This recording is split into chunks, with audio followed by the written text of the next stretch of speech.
শুভ সকাল সবাই। বোলের বাড়ির একটি নতুন দিনে আপনাদের স্বাগত জানাই। আমি দোলন। চলুন আরও একটি নতুন দিন শুরু করি।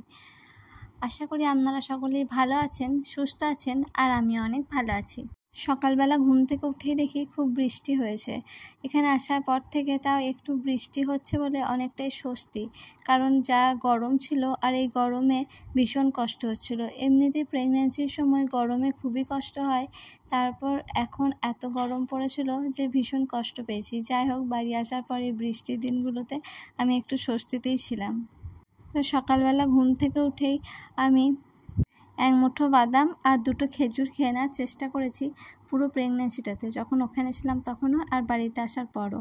এদিকে যেদিন ডক্টর দেখাতে গেলাম সেদিন ডক্টর বলেছিলেন যে আমার হিমোগ্লোবিন অনেকটাই কমে গেছে, সেই জন্য খেজুর একটু বেশি করে খেতে, আর এদিকে রোজ যেন 2টো করে ডিম সেদ্ধ খাই। কিন্তু আমার যেহেতু প্রেগন্যান্সিতে প্রচুর অ্যালার্জি হয়েছিল আর সেটা আমি বুঝতে পারিনি, কিন্তু ডিম থেকেই হয়েছিল, তাই আমি ডিম খাওয়াটা অনেক দিন বন্ধই রেখেছিলাম।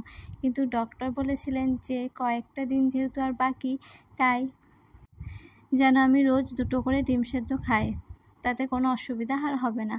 তাই আমি চেষ্টা করতাম 2টো করে ডিম সেদ্ধ খাওয়ার, কিন্তু রোজ রোজ খেতে ইচ্ছাও করতো না, তাই কোনো দিন 2টো ডিম সেদ্ধ খেয়েছি, কোনো দিন একটাই খেয়েছি। তবে আমার এরকম শুকনো শুকনো ভাত খেতে খুবই ভালো লাগে, আলু সেদ্ধ দিয়ে, ডাল সেদ্ধ দিয়ে। তো আমার যেহেতু হিমোগ্লোবিন অনেকটাই কম ছিল, যাতে এই কদিনের মধ্যে একটুখানি বেড়ে যায়, সেই জন্য আমি চেষ্টা করতাম সেই সব খাবারগুলোই খাওয়ার যেগুলোতে আয়রন আছে একটু বেশি। এদিকে আয়রনের ওষুধটাও আমার একটু কম পাওয়ারের ছিল, তো আমি সেই জন্য 2টো করে আয়রন ওষুধ খাওয়া শুরু করি, সেটা ডক্টরের পরামর্শ নিয়েই। এদিকে অনেক দিন পরই আজকে যেটা ছাতাটা হয়, পল ছাতু বলি আমরা, সেই ছাতাটা পেয়েছি।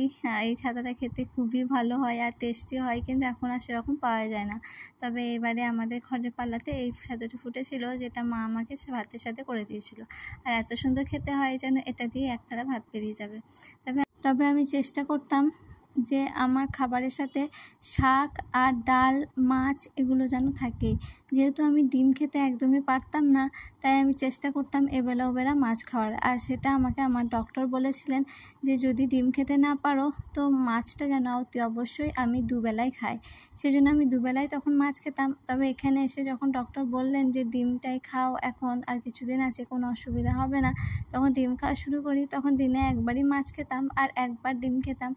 রাত্রে চেষ্টা করতাম একটুখানি সবজি দিয়েই খাওয়ার।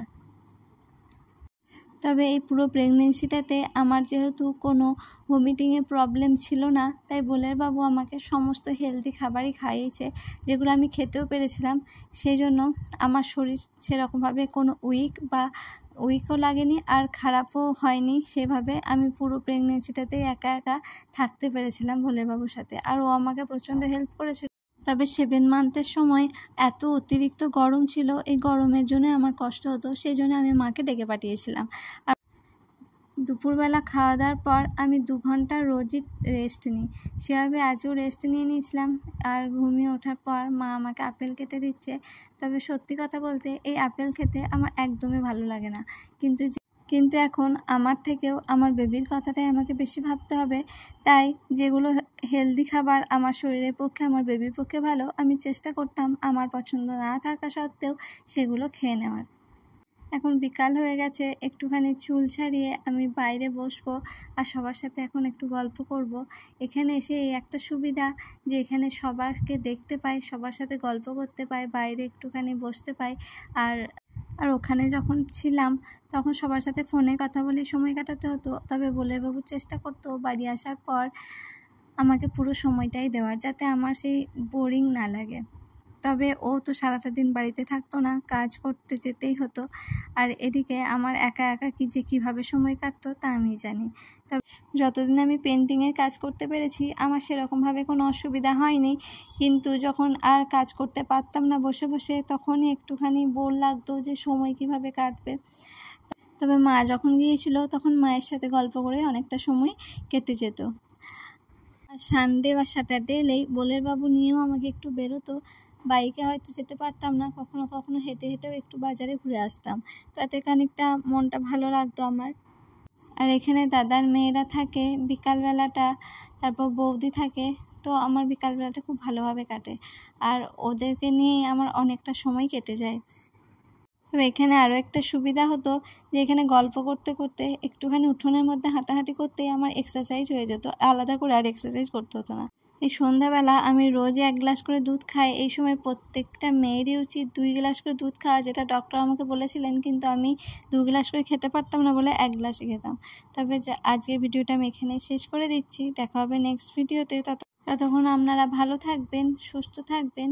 আর আমার ভিডিও যদি আপনাদের ভালো লেগে থাকে প্লিজ আমার চ্যানেলটিকে সাবস্ক্রাইব করে দেবেন আর লাইক কমেন্ট করে জানাবেন কেমন লাগলো।